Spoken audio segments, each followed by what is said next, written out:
Assalamualaikum warahmatullahi wabarakatuh. Alhamdulillahi rabbil alamin. Wal aqibatu lil muttaqin fala udwana illa 'alal zalimin.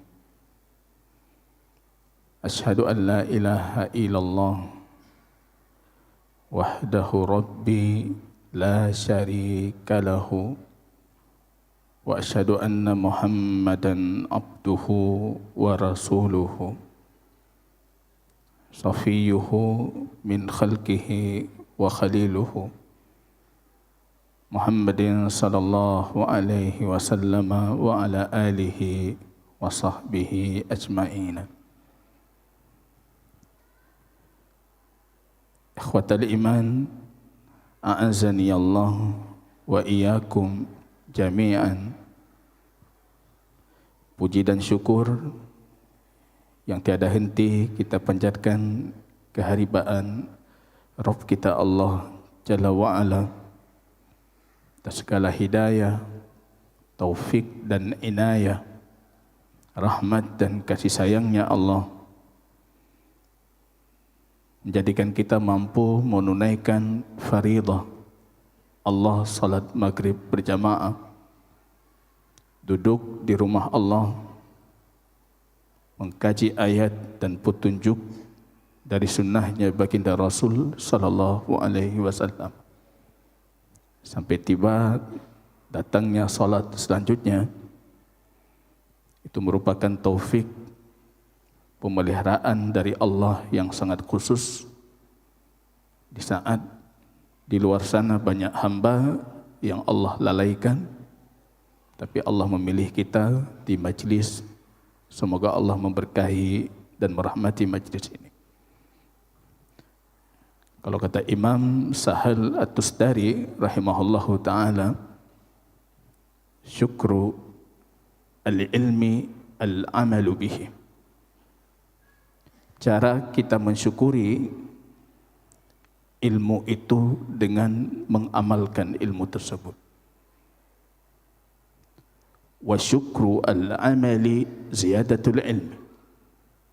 Dan cara kita mensyukuri amal kita terhadap ilmu yang sudah kita miliki, yaitu dengan menambah kembali ilmunya. Tambahlah ilmu. Wa qur rabbi zidni ilma. Katakan wahai Muhammad, ya Rabbku, tambahkan untukku ilmu yang bermanfaat. Ilmu akidah, ilmu tauhid, yang kita akan berjumpa dengan Rabb kita Allah Rabbul Alamin dengan akidah ini, dengan tauhid yang khalis, yang murni, yang bersih, yang tidak terkotori, terkontaminasi dengan syirik, dengan riya, dengan sum'ahnya, dengan nifaknya, kemunafikan, kefasikan, kefajiran, kebid'ahan. Tauhid yang murni. Dan itu nikmat yang luar biasa jamaah kaum muslimin. Allah berikan anda taufik untuk mempelajari tauhid dan akidah yang dibawa oleh baginda Rasul kita salawatullah wassalamuhu alaihi. Kaum muslimin yang Allah muliakan, kita lanjutkan kajian tentang tauhid dan akidah fi dhawi aqidati al-Imam Asy-Syafi'i rahimahullah, berdasarkan akidah al-Imam Asy-Syafi'i. Kembali kami ulangi atas informasi yang disampaikan atau diumumkan, ini karya Imam Syafi'i. Kita belum tahu kalau Imam Syafi'i pernah mengkhususkan kitab dalam pembahasan akidah. Tapi yang kita maksud, buku yang kita pegang ini mengumpulkan pernyataan Al-Imam Syafi'i dari kitab-kitab beliau berkaitan tentang akidah. Ya, secara tidak langsung karyanya juga, tapi bukan karya yang dikhususkan dalam satu buku. Kaum muslimin yang Allah muliakan, Kita lanjutkan pernyataan dari Al-Imam Asy-Syafi'i di terakhir pertemuan yang kita kaji tentang fenomena kesyirikan orang-orang menjadikan kubur pemakaman itu sebagai objek kesyirikan. Beliau menyebutkan di kitab Ar-Risalah karya Al-Imam Asy-Syafi'i, kelompok seperti itu hakikatnya banyak di dalam dunia, lintas agama, lintas sekte dari Islam. Tapi yang menyatukan mereka dari banyaknya sekte dan agama yang menjadikan kuburan itu sebagai sembahan atau objek peribadatan, kata beliau di akhir paragraf dari kitab Ar-Risalah, al-kufru billah wal ibtida' ma lam ya'dhan bihillah. Walaupun mereka beda-beda, kata beliau, tapi yang menyatukan mereka dua.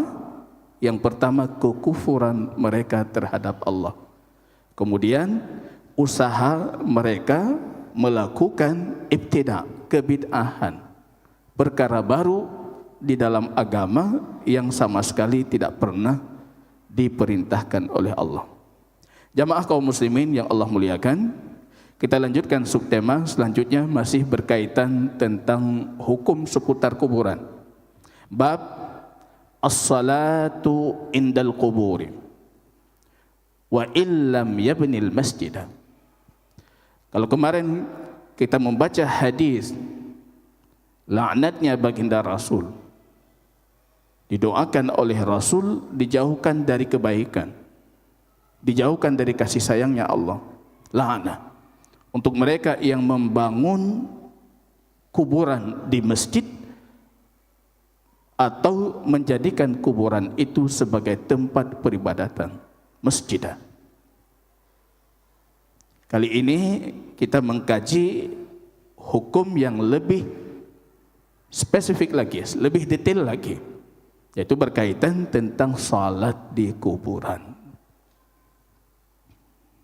Ini mungkin gambarannya banyak. Ada yang salat menjadikan kubur itu sebagai objek ibadahnya, dan ini hampir dipastikan tidak dilakukan oleh kaum muslimin yang betul-betul berakal dan betul-betul beriman. Menjadikan si pemilik kubur sebagai tujuan ibadahnya, itu udah syirik besar, keluar dari millah, keluar dari agama, lintas madhab, semua para ulama berijma' demikian. Atau salatnya ditujukan untuk Allah tapi tempatnya di kuburan, atau menjadikan kuburan itu sebagai arah kiblat, sedangkan dia bermaksud salatnya ditujukan kepada Allah. Banyak gambaran yang akan kita sebutkan dan kita detailkan hukumnya. Tentunya bernas dari pernyataan Al-Imam Asy-Syafi'i rahimahullahu ta'ala sebagai nasir as-sunnah, penegaknya tauhid, penegaknya sunnah Rasul, akidah dan tauhid, Al-Imam Asy-Syafi'i rahimahullah. Pengarang kitab ini mulai dengan firman Allah. Qala ta'ala wa annal masajida lillah. Nanti ini jadi rujukan kita. Quran surat Al-Jin.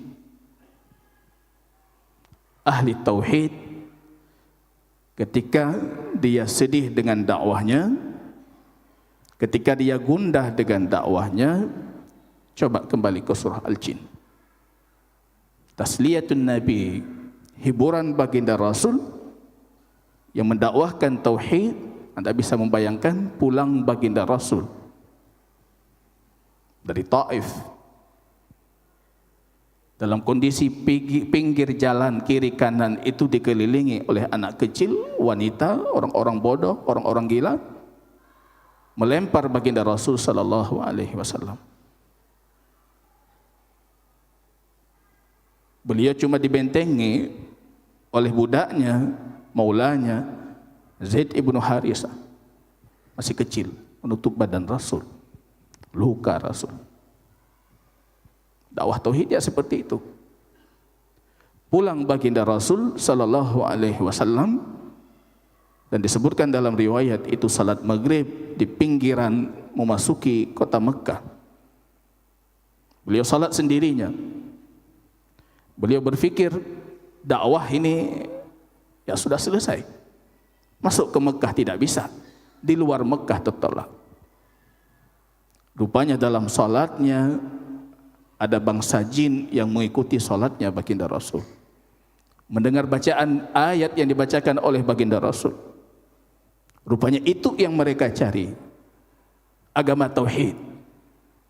Yang disebutkan dalam beberapa riwayat para mufassirin, sudah bertahun-tahun mereka mencari di mana dakwah tauhid itu.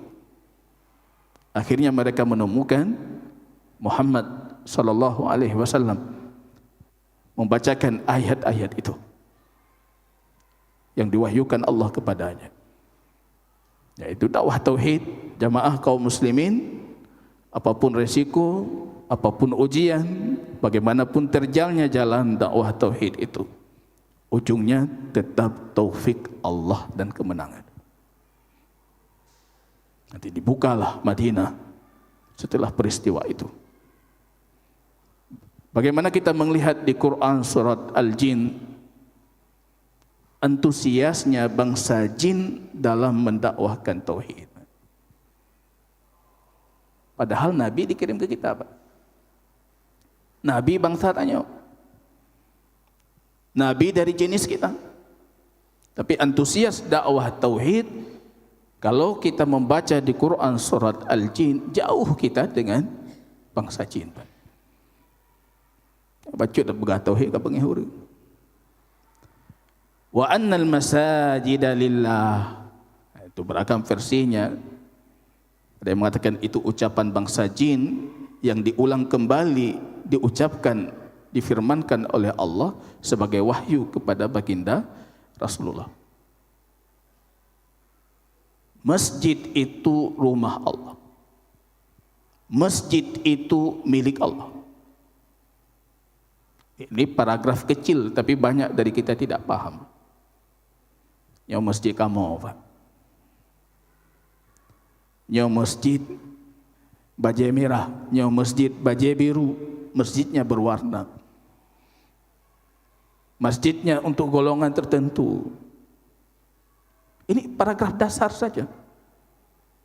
Yang pengelola masjid harus paham, orang salat di masjid harus paham.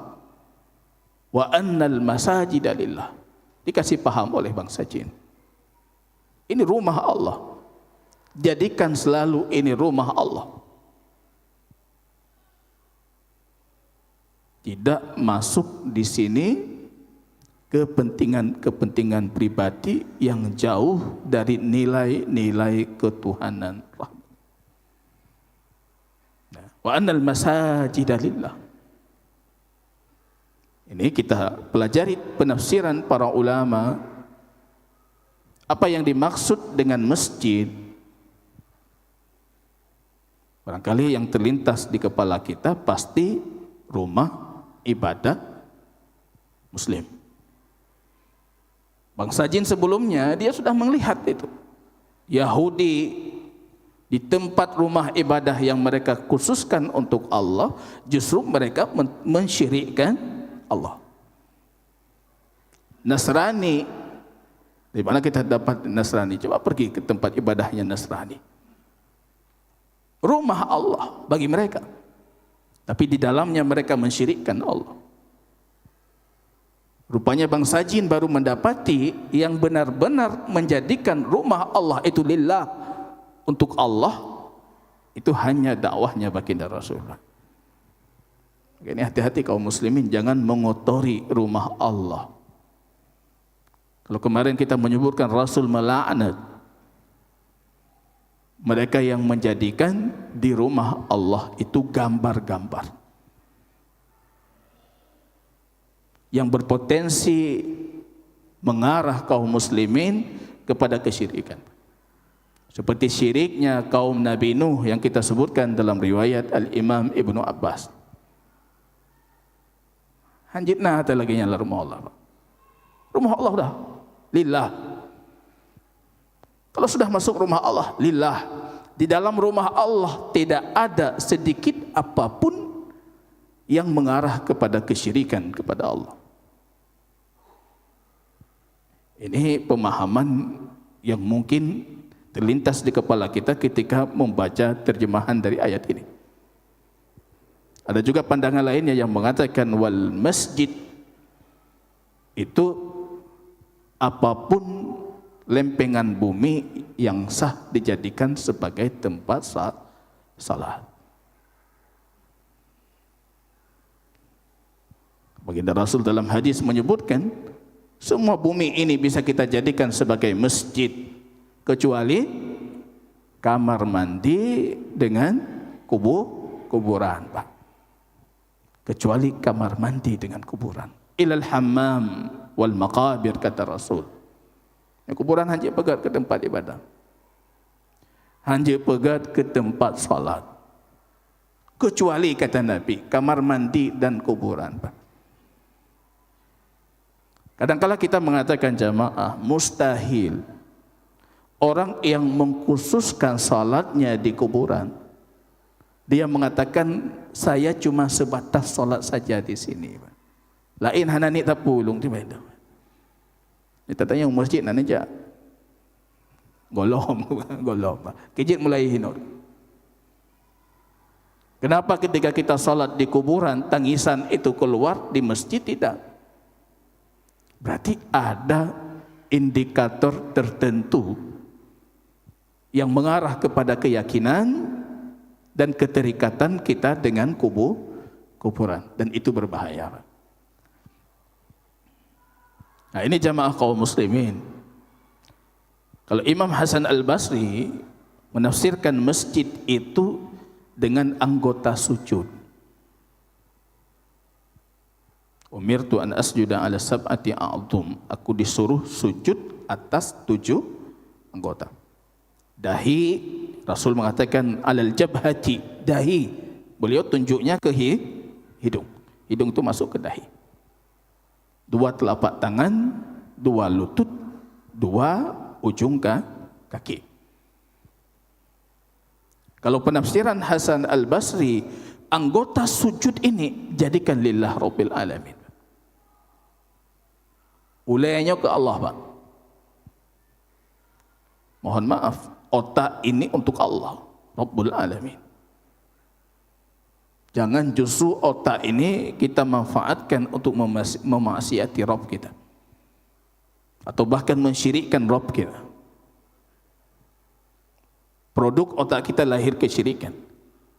Kalau Hasan Al-Basri mengatakan, jadikan otakmu lillah, tanganmu lillah, kakimu lillah. Itu maksud wa annal masajida lillah. Semuanya lillah. Kalau kita merujuk ke hadis baginda Rasul, itu baru bisa terjadi kepada mereka ahli tauhid, al-muwahhidin, yang betul-betul ahli tauhid. Hadis kursi. Ma taqarraba ilayya 'abdi bin nawafil hatta uhibbah. Tidak ada hambaku mendekatkan dirinya kepadaku dengan perkara-perkara sunnah hingga aku mencintai. Anda dekatkan diri Anda terus dengan Allah.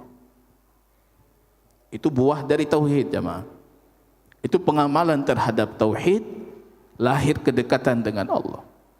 Risih ketika jauh dari Allah.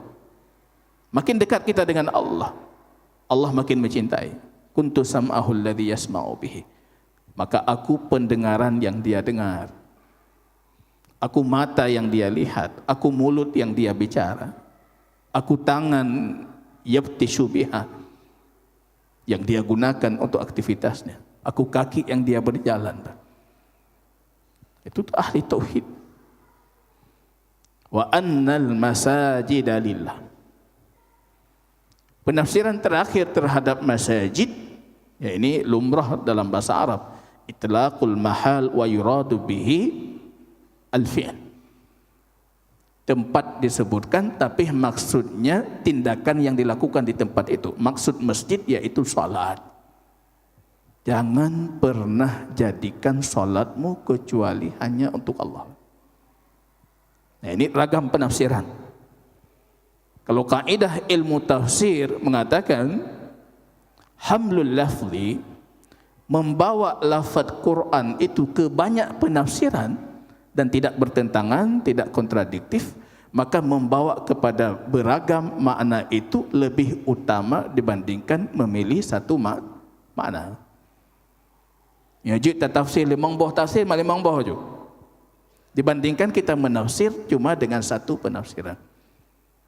Jadi tempat salat jadikan untuk Allah, anggota tubuh yang kamu salat jadikan untuk Allah, salatmu itu jadikan untuk Allah. Coba kalau kita jadikan mengamalkan ayat ini, apa mungkin kita memilih tempat salat di kuburan? Itu maksud pengarang bukunya. Kenapa? Semua yang melakukan di tempat tertentu yang dikhususkan, itu pasti ada di hatinya sesuatu terhadap tempat itu. Dan itu mengarah kepada kesyirikan. Bahaya itu. Ini jamaah kaum muslimin rahimani wa rahimakumullah. Fala tad'u ma'allahi ahada. Ini purno legend. Menantai purno legend. Fala tad'u, doa itu bisa doa ibadah. Semua ibadah kita hakikatnya doa. Kalau kita tanyakan kenapa kamu salat tadi, ya supaya masuk syurga, supaya dijauhkan dari neraka, itu kan doa, Pak. Ibadah kita doa. Atau doa masalah yang kita minta sama Allah, ya Allah berikan aku ini, berikan aku itu. Baik doa ibadah atau doa masalah, jangan pernah kamu minta kecuali kepada Allah, Pak. Ini pun legend, baiklah ke holain. Tanya waktu talake dengan Allah ragu-ragu hankan. Tapi bantru tak melake ngan perantara kuburan tertentu atau bahkan kuburan itu kita tujukan, yakin deh gini. Han mungkin Ustaz pasti merumpa kejit. Pak kuburan tengku fulan lo berdoa. Ini bahaya aja. Kita harus belajar tauhid dari jin. Fala tad'u ma'allahi ahada. Baiklah ke kecuali hanya kepada Allah. Jangan minta kecuali hanya kepada Allah. Hadisnya hadis Jundub ibnu Abdillah qala sami'tu an-nabiy sallallahu alaihi wasallam yaqul qabla an yamuta bi khamsin wa huwa yaqul. Jamaah tolong didengar, ini nasihat baginda Rasul 5 hari sebelum beliau meninggal. 5 ngoro kena meninggal. Nyatanya kabeh kena meninggal, pu tak tulis, pu tak nasihati, Pak. Tentunya yang paling penting yang ada di kepala kita, Pak. Kalau yang paling penting itu rumah, harta yang kita tinggalkan, pasti kita mewasiati hartanya bagi mono. Tapi bagi baginda Rasul tidak ada yang lebih penting dibandingkan tauhid. Jangan umat di belakangnya terjerumus kepada kesyirikan. Itu yang paling penting bagi baginda Rasul. Mantang le urang tanya, puta mulai Ustaz, nyo kena mendakwah, puta mulai Ustaz. Nampak mulai lah. Mulai ngan Nabi mulai, ngampu mulai Nabi. Tutup ngan Nabi tutup. Tahu? Tauhid. Apa fikir le banyak putar mulai fikir le baca hadis baca tauhid mulai. Itu yang Nabi mulai. Menjelang wafatnya itu juga yang diajarkan oleh baginda Rasul. Baginda Rasul sallallahu alaihi wasallam mengatakan inni abra ilallah ayyakuna li minkum khalil. Aku melepaskan diriku kepada Allah.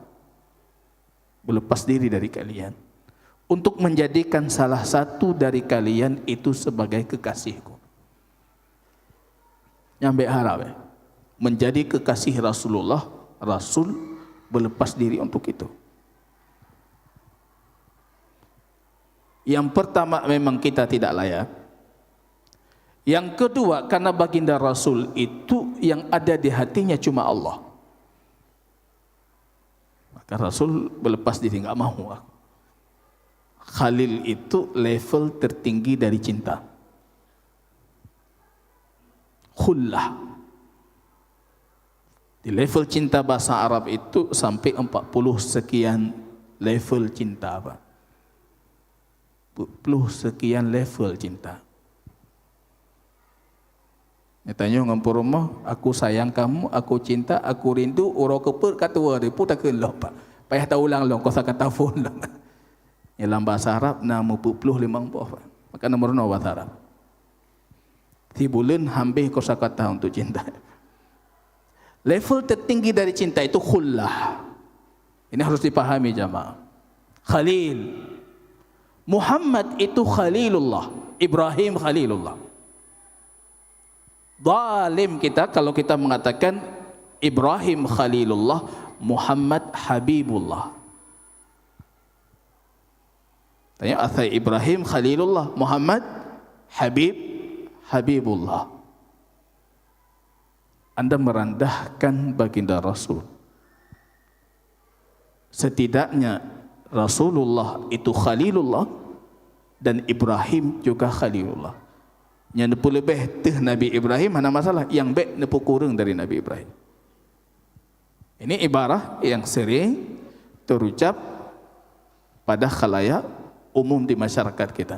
Muhammad Habibullah, Ibrahim Khalilullah. Padahal baginda Rasul kita mengatakan, fa innallah qad ittakhadhani khalila.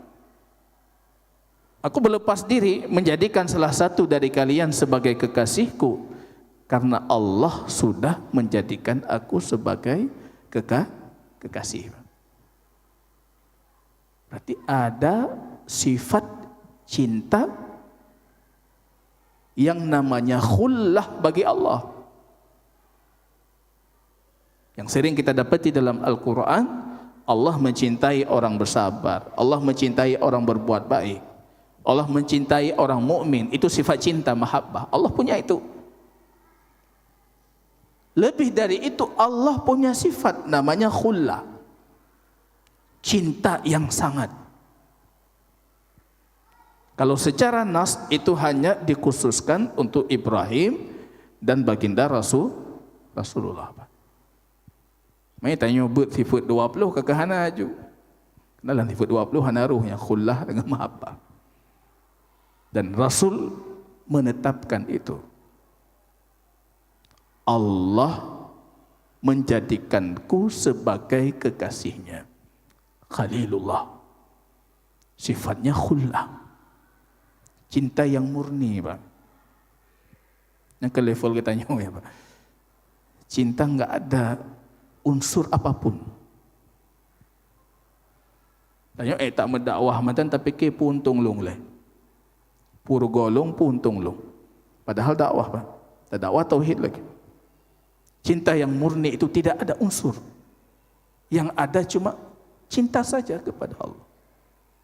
Itu level tertinggi dari cinta. Walau kuntum muttakhidan min ummati khalila. Kalau sekiranya aku boleh mengambil salah satu dari umatku sebagai kekasih, maka aku akan mengambil Abu Bakar As-Siddiq. Kalau boleh, tapi tidak boleh. Dan tidak ada tempat lagi untuk yang lain selain Allah. Kalau boleh, maka itu Abu Bakar As-Siddiq. Ini membuat kita cemburu dengan Abu Bakar As-Siddiq. Sekiranya diizinkan Rasul mengambil kekasih, maka yang beliau pilih adalah Abu Bakar As-Siddiq. Ini tamparan keras untuk mereka yang mengingkari Abu Bakar As-Siddiq sebagai orang terbaik setelah baginda Rasul sallallahu alaihi wasallam dari umat Muhammad. Kemudian baginda Rasul melanjutkan mengatakan, ala wa inna man kana qablakum. Ala itu peringatan yang disampaikan setelahnya penting. Ketahuilah, kata Rasul, orang sebelum kalian itu menjadikan kubur nabi mereka sebagai masjid, tempat ibadah. Ini kubur nabi, Pak. Apalagi kubur selain nabi. Ala itu bentuk penegasan, peringatan, Pak. Penting ini. Jangan jadikan kuburku sebagai masjid. Hanya kubur Nabi hancur, selain Nabi lebih elok. Apalagi kubur yang memang dalam sejarah barangkali tidak termaktub sebagai kuburan yang sebenarnya. Di arah kubur saja kita diperintahkan dalam agama kita untuk memastikan yang butuh kubur bukan. Walaupun itu betul kubur, ada ketentuan hukum yang mengatur, tidak boleh ini, tidak boleh itu. Ini jamaah kaum muslimin rahimani wa rahimakumullah. Di pertemuan selanjutnya akan kita jelaskan lebih detail lagi tentang hukum salat ke kuburan atau di kuburan, menghadap kuburan atau menjadikan kuburan sebagai objek peribadatan berdasarkan pernyataan dari Al-Imam Asy-Syafi'i rahimahullahu taala. Jazakumullahu khairan katsira, subhanakallahumma bihamdika asyhadu an la ilaha illa anta astaghfiruka wa atubu ilaik.